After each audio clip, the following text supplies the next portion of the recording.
KBC Channel 1. She can do that because Alan is going too. It's not the first time Juliana is helping you. I really need to see you.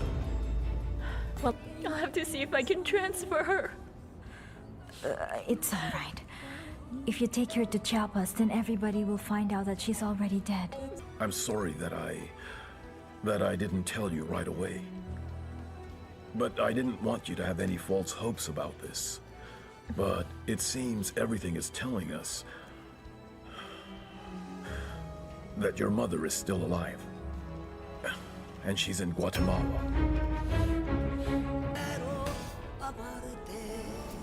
Kupata skiza tune hii, jiamini, dial star 811 star 397 hash. Jiamini na ujikubali kuwa wewe kibinafsi. Ikiwezekana, cheza kama wewe, kwa sababu wengine wote wameshachukuliwa. Aliyesalia ni wewe mwenyewe, na kando yako hakuna mwingine. Inakufaa kucheza ngoma kiwewe, kana kwamba hamna yeyote anayekutazama. Kuwa mabadiliko Ili kupata skiza tune hiyo ya jiamini, dial star 811 star 397 hash. Star 811 star 397 hash. Je, umeomoka? Kama hujaomoka kwenye QuickBin ndio mambo yote. Hapa tuko na fridge, kodi yake ni CM. Tuko na gas cooker, kodi yake ni CK. Tuko na TV, kodi yake ni TV. Tuko na simu aina ya Samsung ni SM, ama Oppo ni Oppo. My friend, mahali popote unanitizama, eka hizo kodi zake kisha utume kwa 4032353. 4032353, alafu utakuwa unaomoka na hizi bidhaa. Kumbuka, kwenye QuickBin ni bidhaa bora zaidi kwa bei ya chini kwa chini. Did you know life is uncertain? Do not leave anything to chance. Protect the financial needs of your family in case you die or lose income due to terminal or critical illness. Take up a life insurance policy today to protect the financial future of your loved ones. Now you know. IRA, promoting insurance, protecting the insured. His game going into overtime shouldn't mean you missing your novellas. No matter your DSTV package, download the DSTV app to watch the entertainment you love on your TV screen, on any screen. Using Wi-Fi or data, you can watch live TV or catch up by linking up to 5 devices to your subscription at no extra cost. Download the app today, because the only drama we have time for is on screen.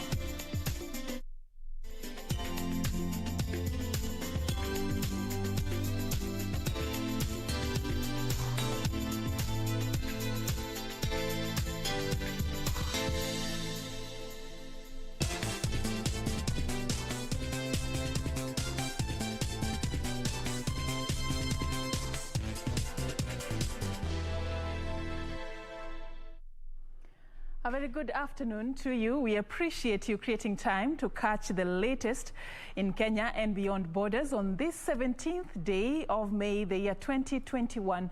A lot has indeed been happening in the country. We got details covered in our comprehensive news bulletin that our news team has prepared for you, from condolence messages that continue to trickle in following the death of Stephen Kirago. And of course, we'll also be telling you more about what is happening in Juja and Bonchari constituencies ahead of the by-elections that are supposed to happen tomorrow.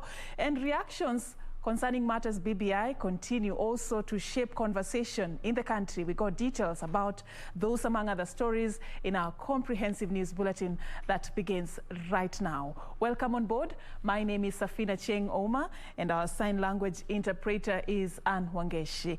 We begin straight away. Commissioners and staff at the Public Service Commission have eulogized the fallen former chair Stephen Kirago as an exemplary leader with skills worth emulating in public service delivery. Speaking during the condolence book signing at the Public Service Commission House, the staff remembered the late Kirogo as a distinguished public servant that played a key role in transforming the country's public service. The task at hand now remains to maintain his legacy of refined administration until his demise last Friday at the Nairobi hospital. The late Kirogo served as PAC chair, a position he took up in 2018.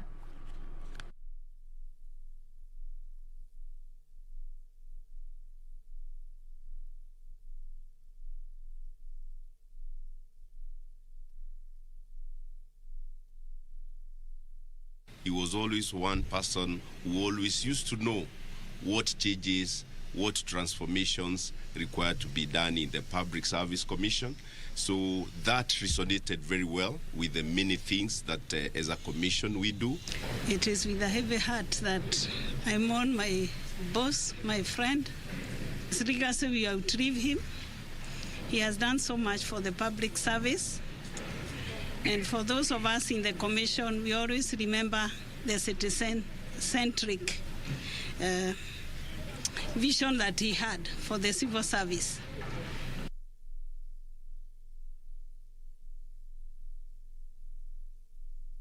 And now teachers in Laikipia want a current Kenya National Union of Teachers Secretary General Wilson Sossion to be voted out of office. The teachers, through the Executive Secretary Jackson Thangei, accused Sossion of running the union as a personal property. Speaking at Wayumimire Primary School, Thangei noted that due to poor decision-making processes by the National Secretary General, many teachers have left the union. He said that though they were justified to leave, they will always be welcomed back after the planned revamping of the union is complete. The Laikipia Branch Executive Secretary, who was elected for the third time, was addressing members of Union SACCO, mainly teachers, during the election of their representative directors.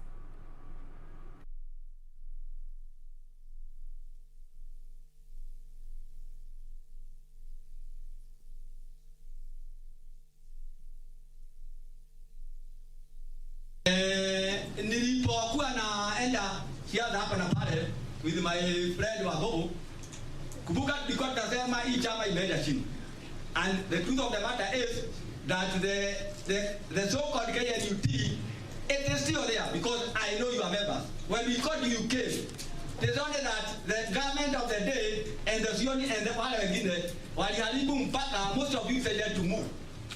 Now, maybe I don't complain. All through I have been telling you, it was your right to get the money. You went, but you become. Soon you'll be coming, don't mind. Now, you'll be having our election. And majority of you have told me, for you to survive, you must keep SOSSION out. Yes. And that's exactly what we are going to do. Because we must sacrifice as equal person for this union to survive. Na tuko na ile line up sawa sawa. I'm sure we are not going to fail. I want to say thank you. I don't take this one for granted. I know it's just but a privilege. The service that we are going to give you people is the one to determine how far we are going to be with you. We are very happy, the entire team, wale tumeshauriwa leo na wale ambao hawajashauriwa, kwa sababu we have been working as a team. Me being the chairman, I am just there just to give direction. All what I do, it is what emanates from the directors. Since we took over and under my chairmanship, we have gone far. Now we are going to the 10th branch.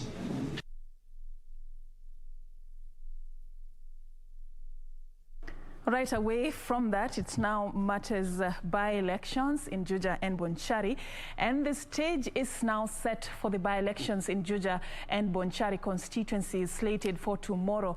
Candidates in both constituencies invested heavily in the last-minute campaigns, even as calls for the Independent Electoral and Boundaries Commission to conduct a free and fair elections continued. It is all systems go ahead of tomorrow's by-election in Bonchari constituency in Kisii County, with candidates traversing different parts of Kisii County for the final push in their quest.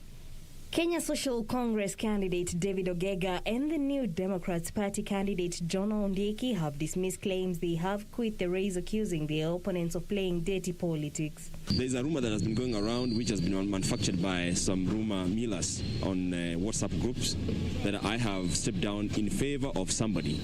I want to make it very clear and unequivocal that Onkend John Ondieki is still in the race and is confident of winning this election. I ask my competitors to stick to their parties, to stick to what they want the people to elect them for, but not to battling with the name of Ogega so that they can get votes.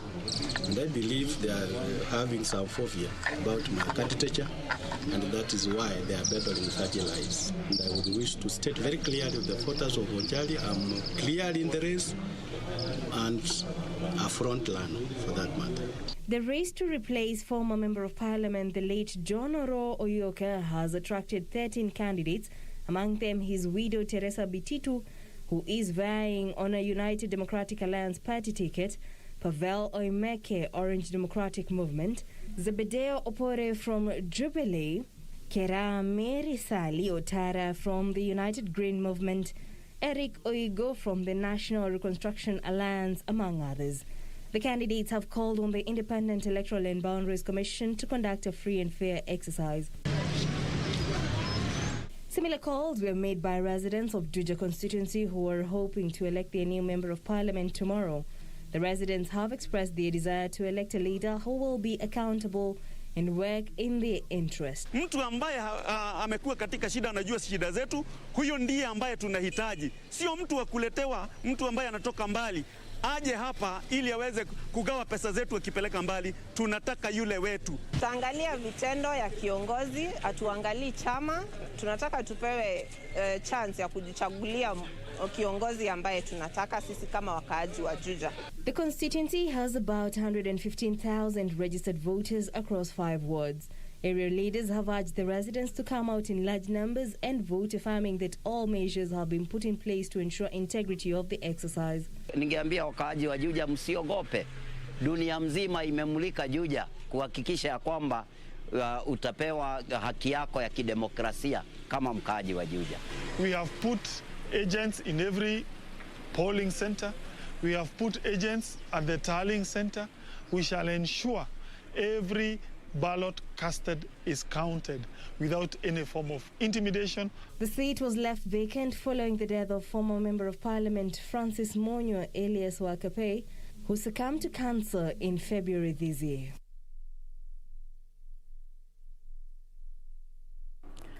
All right, away from the political matters there, we now move on. 3 suspects have been arrested with 13 kilograms of ivory worth 1.7 million shillings in Maralal town of Samburu County.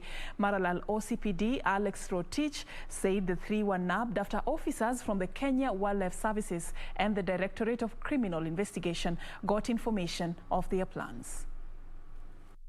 Maralal OCPD Alex Rotich said the 3 were arrested after officers from Kenya Wildlife Services and Directorate of Criminal Investigation got information on their illegal operations.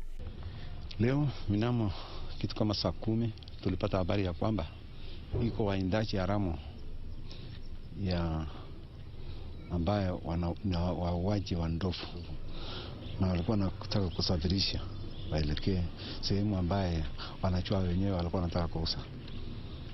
Hii pembe ni kilo 13 na street value yake ni 1.7 million. He said the suspects were found with 4 elephant tusks, with the poaching said to have taken place at Barsolai area. The area residents have since been urged to be on high alert and report any suspicious activities in a bid to protect wild animals from poachers. Inaimisa wenyeji, especially Wasamburu, akuwe majo. The suspects will be arraigned in court today to answer the charges. Timothy Kipnosu for Channel 1 News. Thank you, Timothy, for that report. Now, moving on to matters COVID-19. Residents of Katundura and Mukima in Laikipia County have benefited from a COVID-19 response program by a non-governmental organization working in the area. The organization has helped distribute hygiene kits, conduct sensitization on prevention protocols, and disbursement of a monthly stipend for vulnerable members of the community. Have a look. In Mokema Ward, Laikipia North Sub-County, we met Faith Waroe. Faith is a single mother of 2 and is living with disability. When the COVID-19 pandemic struck, she was highly affected with no source of income forthcoming. Chakula ikawa shida, sabuni, kila kitu kwa maisha iliadhirika. Wakazilikosa kazi. Faith was, however, lucky to be among the 160 enlisted as Habitat for Humanity Cash Transfer Program beneficiaries as part of a COVID response initiative. She used a part of the 3,000 shillings monthly stipend to start a chicken rearing venture. Mwezi wa kwanza idadi ilikuwa mingi. Sasa kufuatilia, kuna katilifika nikanunua kuku, nikikaka nikanunua vikingi.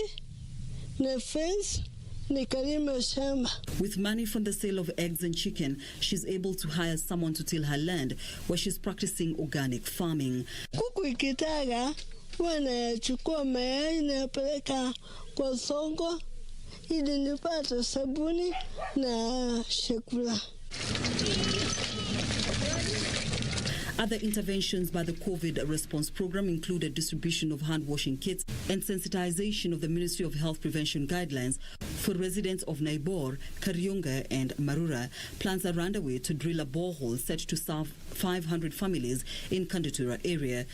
Drilling of a borehole for Kandutura community because there is no water. In this place there is no water, as you can see. There is no stream anywhere. So the issue of a borehole comes a long way in helping these people and the beneficiaries to have water. The borehole will be a major relief for residents who currently have to travel for about 4 kilometers in search of clean water.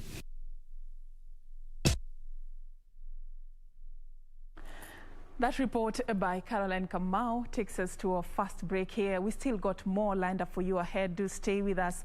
In the meantime, continue interacting with us on social media at KBC Channel 1 and at Serfine_Achieng on Twitter, Serfine Achieng on Facebook. We'll be sampling some of your views when we come back.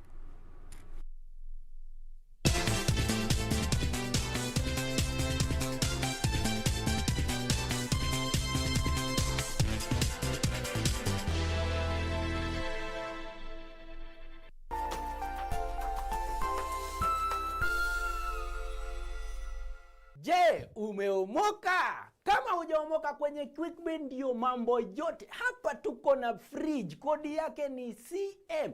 Tuko na gas cooker, kodi yake ni CK. Tuko na TV, kodi yake ni TV. Tuko na simu aina ya Samsung ni SM ama Oppo ni Oppo. My friend, mahali popote unanitizama, eka hizo kodi zake kisha utume kwa 4032353. 4032353. Alafu utakuwa unaomoka na hizi bidhaa. Kumbuka kwenye QuickBin ni bidhaa bora zaidi kwa bei ya chini kwa chini. Banki imeconfirm pesa zimeingia. Congratulations Sam, gari ni lako sasa. Shukrani. Oi boss, suniache insurance yako nitumie kabla nijipange. Wah!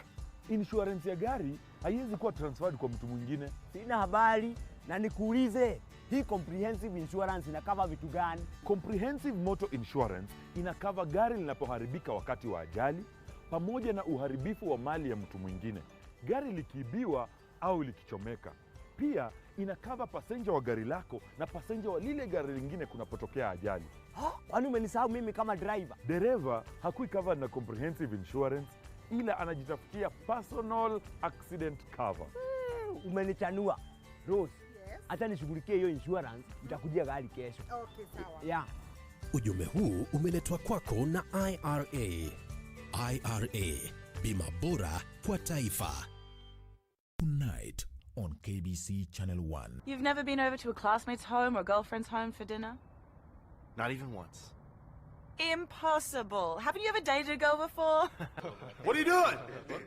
What are you doing? Get back to work. You, upstairs. Hear me? Go upstairs. Do I eat it or apply it? Are you crazy? Eat it. Oh. I'm responsible for all expenses. You're gonna eat it? God!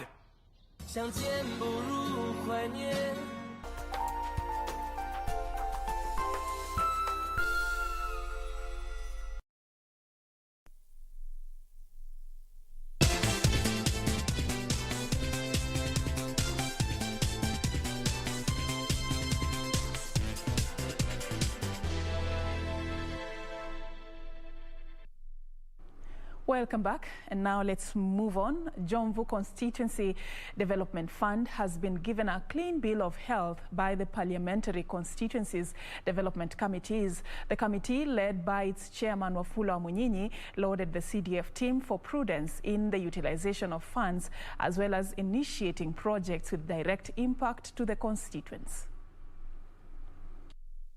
Speaking after inspecting several projects in the constituency as well as launching the Meritini Complex High School bus, Wamunyinyi challenged other constituencies to emulate Jomvu constituency in utilizing funds. Tunatembelea constituency zote tukiangalia kazi ya CDF, tukiona imefanyika namna gani, matumishi ya pesa namna gani, procedure imefuatwa, procurement, kila kitu. Na tumefurahia hapa, hakuna swala yoyote. Hakuna query, audit queries tumeona katika hii constituency, kumaanisha kazi imefanyika mzuri.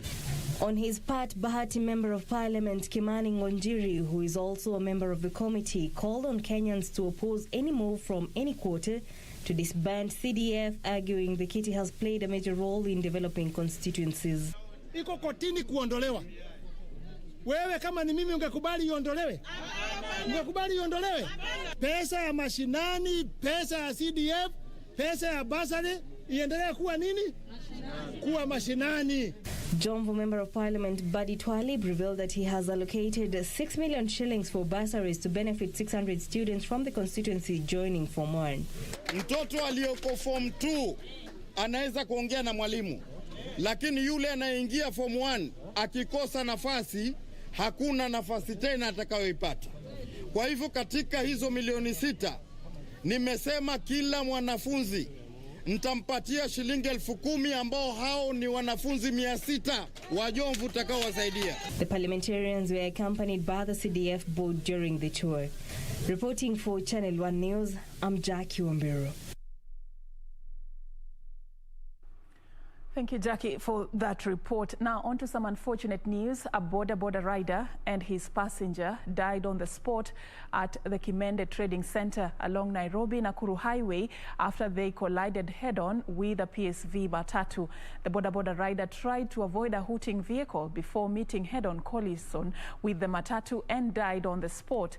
2 passengers sitting in the front of the matatu were injured and rushed to the Kijabe Hospital amidst calls on motorists to be observant when using the roads.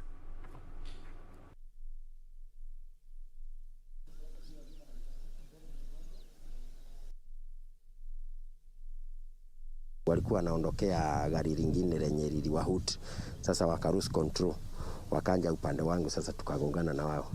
Wafuate sheria zote za barabara ili hata yeye mwenyewe tunamhitaji kesho. Maisha yake ni ya maana sana, na asipochunga barabarani yeye hana bodi kama gari. Yeye akiguzwa na gari ni yeye ameanguka, avujike ama afe. An Eldoret town-based church bishop has taken an initiative to protect Kenyans against COVID-19 by donating face masks to the residents. The church targets at least 100,000 people. Bishop Wycliffe Amai Obwama of Calvary Holiness Repentance, while distributing the masks to residents of Nyamira town, challenged church leaders to follow suit in the donating of anti-COVID-19 materials. Corona virusi vipi ambavyo vimeanza kuingia Kenya kutokea India. So tunajaribu kuhatarisha wa Kenya wafalie barakoa na tuko na barakoa ambazo tunapeana kwa kila Mkenya ambaye tunakutana naye, haswa waendeshaji wa bodaboda na matatu operators na main stage na main marketers. So hapa Nyamira tuna target watu 1,100. Asante sana na tumeshukuru sana, muendelee hivyo hivyo. Kenya kila mtu ajue kwamba kuna ugonjwa. Asante sana kwa kutusaidia. Ukiangalia pale nchi zingine watu wamekufa wengi sana. Tafadhali sisi wa Kisii wa Nyamira tujichunge na corona. Na tunaomba sana hii kanisa imefanya hii mpango wa kupata, sisi tumepata hizi mamaski, waendelee hivyo hivyo. Wananchi wengi hawana maski. Vile mmeangalia mmepita hapa mmeona wengine wamevaa maski, yenye amevaa siku 2 amefua ndiye anafaa. Imeseeka. Hii haisui, maski inastahili kuvaliwa siku moja, unatupa unafaa ingine.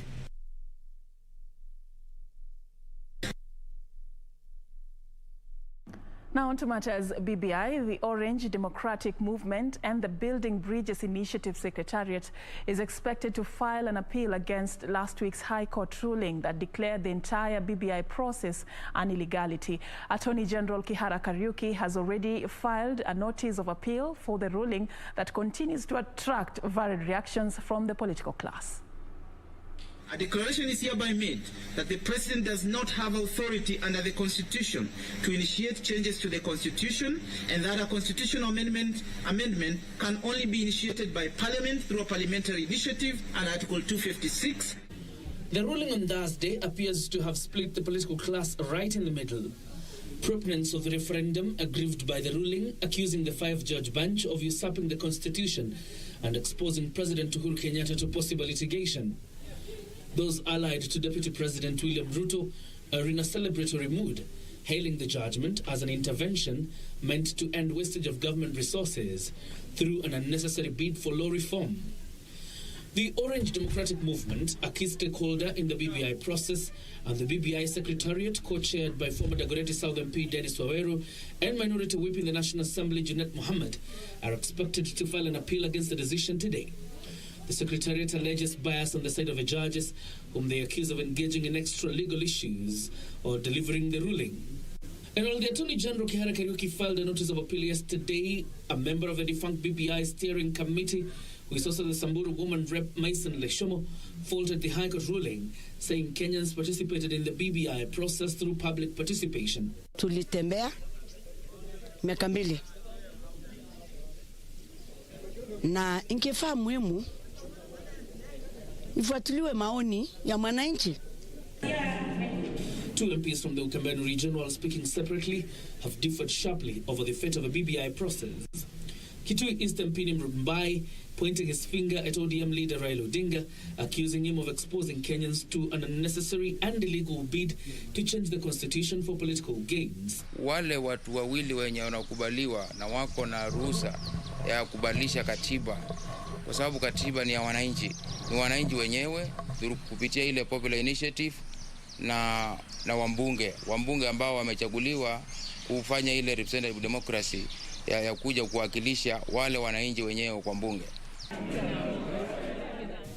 His Mwingi West counterpart Charles Nguna, however, is optimistic that the country will hold a referendum before August this year.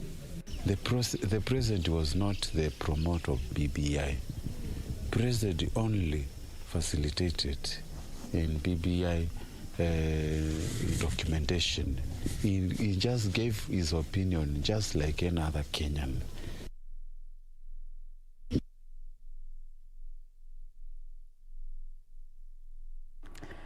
Now, moving on, the number of learners at Kavini Primary School near Kiambere Dam in Mumoni district of Kitui County has plummeted to less than half of the total enrollment. This is after about 1,000 families from the land next to Kiambere Dam along the Tana River were evicted by Tana and Athi River Development Authority.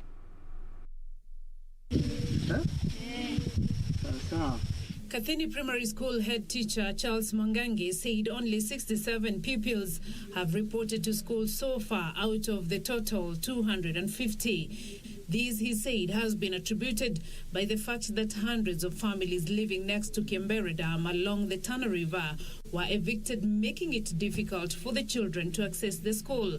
Most of our learners, they come from longer distances than they formerly used to do. Some are coming from distances of 2 kilometers, others around 3, others around 6 kilometers. So there is a strain on the learners on their coming to school than it used to be. Tuko na shida ya hii shule yetu ya Katithini. Watu wa Taranda walikuja huku wakatuhamisha, alafu walipotuhamisha, shida tuko nayo, tuko na watoto. Hata ukiangalia hapo unaona watoto wako hao wameketi hapo, hakuna masomo wanaendesha, hawasomi. Na wakiendelea hivyo, wengi wao wanaonekana wataharibika. Manake wazazi wao wengi walienda.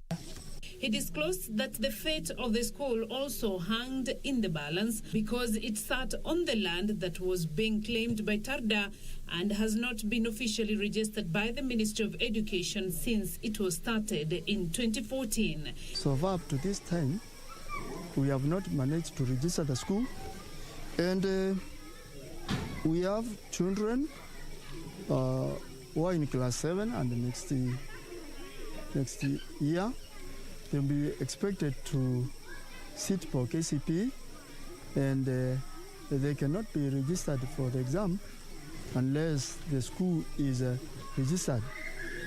So we beg for assistance on what to do. He, however, said consultation was on course with education authorities to find a way forward on the future of the school. Beatrice Gasonyenge-Tich, Channel 1 News.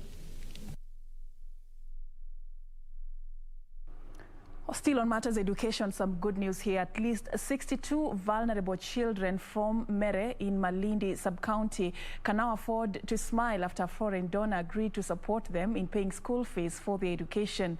The donor, 1 million footprints from the US through the 75-year-old German conservationist Sylvia Pirelli, who allocated 116,000 shillings towards the children's education.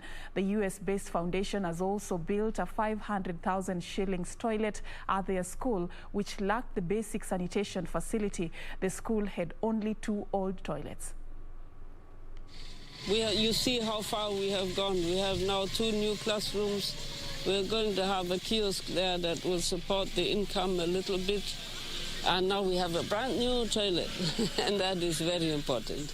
Ile hali ile ambayo imeweza kuonekana ni kwa upande wa kiafya, maana kwa watoto wadogo hawa kwa hakika wanahitaji choo. Choo cha watoto unapata choo kimoja kinatakana kutumiwa na watoto 10 wa kisichana. Choo kimoja kinatakana kutumiwa na watoto 20 wa kivulana. Kwa hivyo tulivyoviona pale vimekuwa na kuongezeka. Tumeona vyoo 4 kwa ajili ya shule, tumeona kimoja kwa ajili ya community ambao watakuwa wanaweza kusaidika.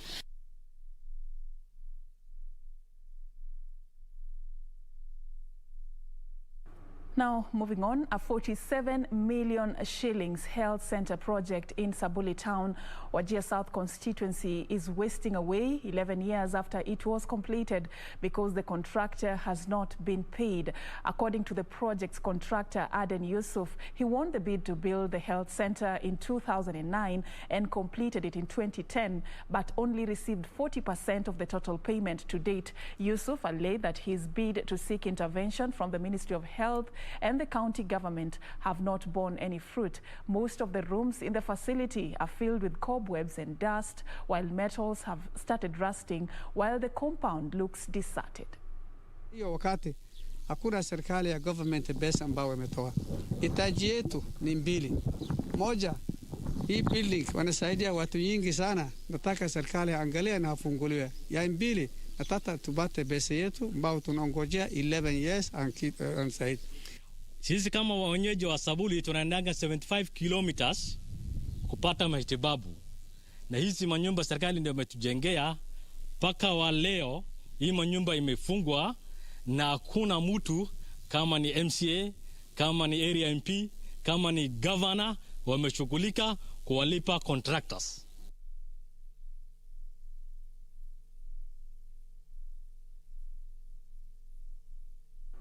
From Wajir to Lamu, where a section of fishermen from Lamu County is threatening to move to court to petition the government to improve the compensation package occasioned by the implementation of the LAPSSET project. This comes as the LAPSSET operations are set to start this week. Fishermen from Lamu County say despite the anticipated economic impact that will be realized once the Lamu port is in operation, the lives and those who depend on them will suffer long-time effects because their livelihood have been destroyed.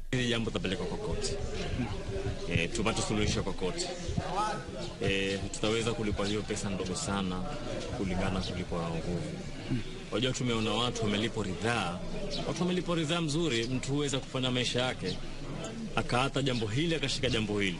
Speaking in Lamu County, fishermen said they expected to receive 3 to 4 million shillings that will enable them to start another business. Unipe shilingi 200,000, hiyo itakuwa ni fidia yangu wa kuata kwenda kazini.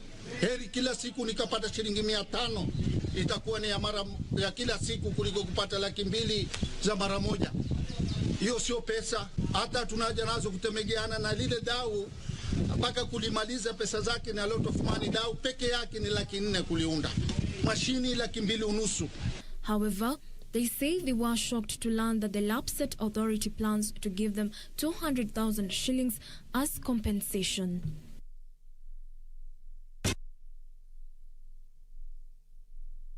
Now on to some international news. Israel conducted dozens of airstrikes on the Gaza Strip on Monday after Palestinian militants fired barrages of rockets at southern Israeli cities. The pre-dawn raids on Gaza were some of the heaviest seen since the fighting began a week ago. Israel said it hit facilities belonging to the militant group Hamas and several commanders' homes. The main roads and power lines were also damaged.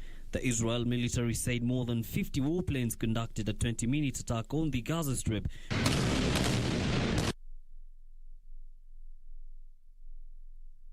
2 people, including 16 women and 10 children, died in the latest airstrikes. According to the Hamas-controlled health ministry, the overall death toll in Gaza now stands at 197 people, with 1,235 injured. Meanwhile, international calls for a ceasefire continue to mount. The UN Secretary Council held an emergency meeting on Sunday, and Secretary General Antonio Guterres warned that further fighting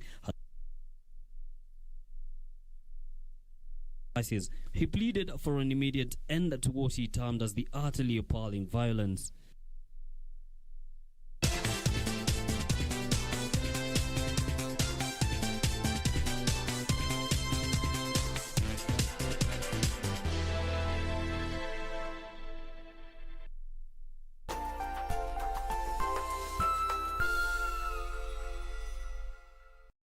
Je, umeomoka? Kama hujaomoka kwenye QuickBin ndio mambo yote. Hapa tuko na fridge, kodi yake ni CM. Tuko na gas cooker, kodi yake ni CK. Tuko na TV, kodi yake ni TV. Tuko na simu aina ya Samsung ni SM, ama Oppo ni Oppo. My friend, mahali popote unanitizama, eka hizo kodi zake kisha utume kwa 4032353. 4032353, alafu utakuwa unaomoka na hizi bidhaa. Kumbuka, kwenye QuickBin ni bidhaa bora zaidi kwa bei ya chini kwa chini. Tonight on KBC Channel 1. She can do that because Alan is going too. It's not the first time Juliana is helping you. I really need to see you. Well, I'll have to see if I can transfer her. It's all right. If you take her to Chiapas, then everybody will find out that she's already dead.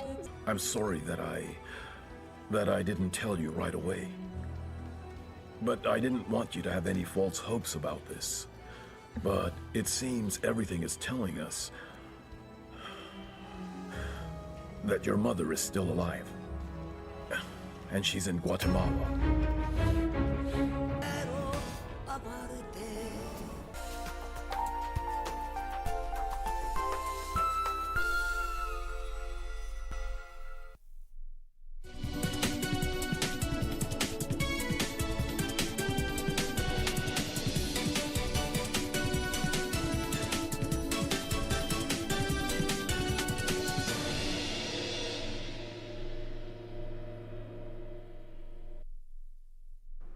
Welcome back, and thank you so much for those of you who are watching. Ramadan Minangi from Mombasa, we appreciate you. Dixon Kirui, you're also watching from Uasin Gishu. Thank you. Kaleboye, you're watching from Siaya County, and all of you who are watching from Homa Bay County as well.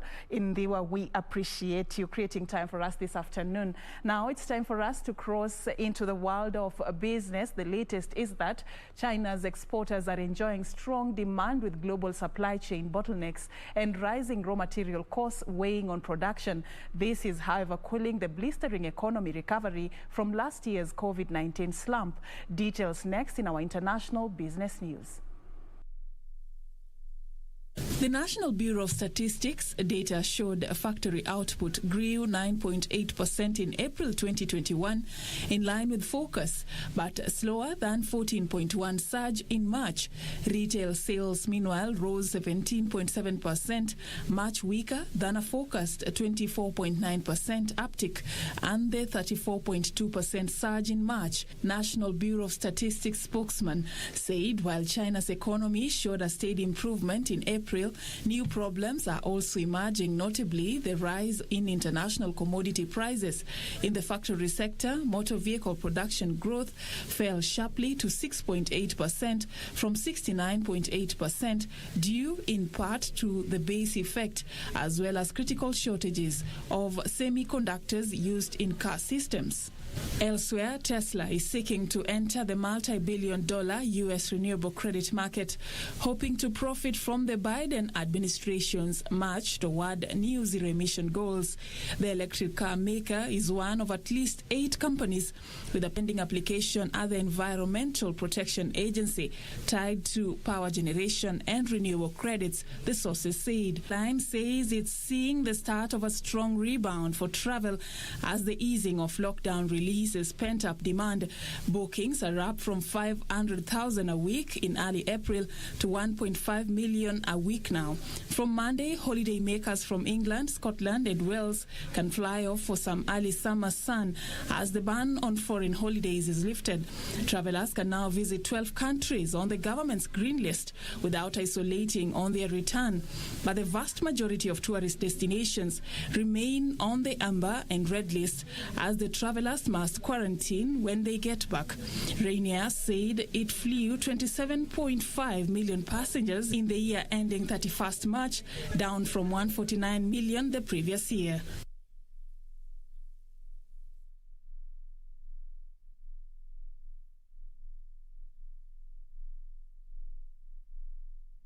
Still remaining on the sports, on the business news, the Port of Lamu will be fully operationalized in March next year after completion and equipping of the remaining 2 berths. On Thursday this week, the Maersk ship is expected to dock at the Lamu port, marking a major milestone for the multi-billion shillings transport corridor.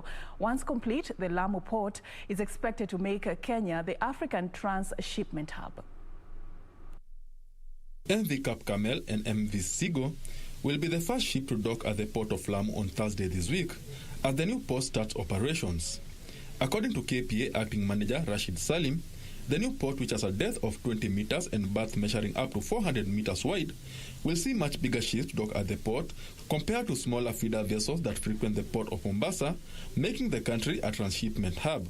So in that stead, we can actually take post-Panamax ships, bigger ships.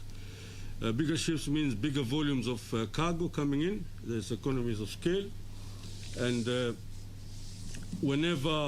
it will not be a competition exactly. That we can accept the post-Panamax vessels, and it's designed to operate vessels carrying at least 12,000 TEUs compared with Mombasa, which has only a draft of 15, minus 15. The port is expected to serve northern Ethiopia, South Sudan, Zanzibar and Mozambique that are currently served by the ports of Djibouti, Durban and Salalah in Yemen. The port that will offer the best service and the least cost will attract business. And we believe that Lamu certainly will offer the most competitive cost in terms of cost, in terms of efficiency.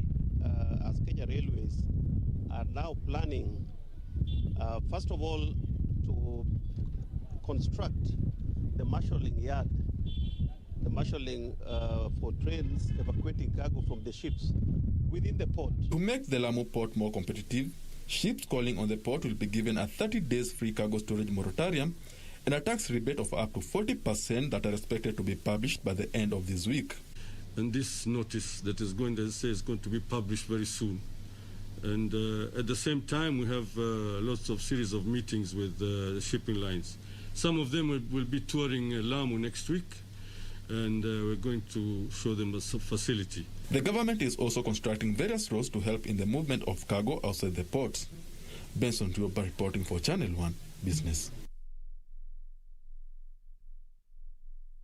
Now focus on cotton farming. Cotton farmers in Taita Taveta have benefited from hybrid seeds worth 1.2 million shillings to increase their yields. Thika Cloth Mills Company Chief Tejal Dodhia says there is need to equip farmers with appropriate farm inputs to satisfy the cotton demand in the country and reduce the country's cotton import bill as the government continues to revive ginneries across the country. A green light for commercialization of genetically modified cotton in a bid to show up the country's textile industry. Despite these players in the apparel industry, say more needs to be done to ensure farmers get quality cotton seeds to boost production to satisfy the current demand. According to textile manufacturers, they have been forced to procure raw material from the neighboring countries, further increasing the cost of production. Cotton from Uganda again after a while because the cotton got finished, and we are working at full capacity. Thika Cloth Mills is working at full capacity. Sunflag is also in need of cotton. Rivertex will be in need of cotton. To this end, the Thika Cloth Mills Company Limited has distributed hybrid cotton seeds worth 1.2 million shillings to over 400 cotton farmers in Taita Taveta County. Napenda kuwahimiza wakulima wachukue nafasi ambayo wamepewa ya kipekee ya kupewa ufadhili ili waweze kujitokeza kwa wingi kuchukua mbegu. Tulikuwa tunaomba hata serikali watunge mkono kwa sababu mashamba tunayo, uwezo ndio hatuna. The company says it will help boost production of the crop in the region and help textile companies acquire raw materials locally. The group says the coronavirus has seen their production and sales considerably reduce, but business peaked as schools reopened due to demand for school uniforms and the government moved to procure disciplined forces regalia locally. Because with the revival of the textile mills and the Buy Kenya, Build Kenya, and ensuring that the majority of the products that now the government buys are bought from Kenyan companies and Kenyan manufacturing. I believe that this is going to create a great boost across the value chain. Benson Tuoba reporting for Channel 1 Business.